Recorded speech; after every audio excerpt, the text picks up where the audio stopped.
ஹெல்த்தியான சுண்டல் பொரியல் எப்படி செய்கிறதுன்னு பார்க்கலாம் வாங்க. ஈஸியாகவும் சிம்பிளாகவும் செய்யலாம். முதல்ல வந்து பெரிய வெங்காயம் ஒன்று எடுத்துக்கோங்க. ஒரே ஒரு பச்சை மிளகாய், கருவேப்பிலை, தேங்காய் கொஞ்சம் துருவி வச்சுக்கோங்க. ஊற வச்ச சுண்டலை வேக வச்சு ஒரு 5 விசில் விட்டு அதையும் எடுத்து வச்சுக்கோங்க. தண்ணி வடிகட்டி எண்ணெய் கொஞ்சமாக ஊற்றிட்டு கடுகு உளுந்து போட்டுக்கோங்க.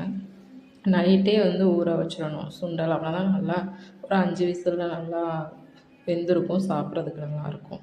இப்போ வெங்காயம், பச்சை மிளகா, கருவேப்பிலை போட்டுக்கோங்க. போட்டுட்டு நல்லா வதக்கிக்கோங்க.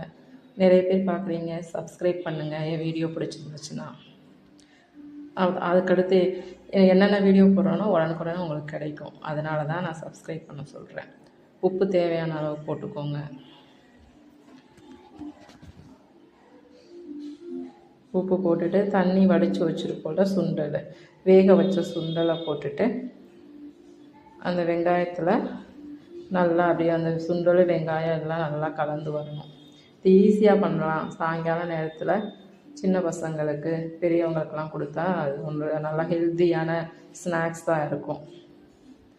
அப்புறம் நம்ம துருவி வச்சுருக்க தேங்காவை போட்டு அப்படியே கிளறி விட்டு ஆஃப் பண்ணிடுங்க. சூப்பராக இருக்கும் சுண்டல். இதை ட்ரை பண்ணி பாருங்கள். சப்ஸ்கிரைப் பண்ணுங்கள். தேங்க்யூ.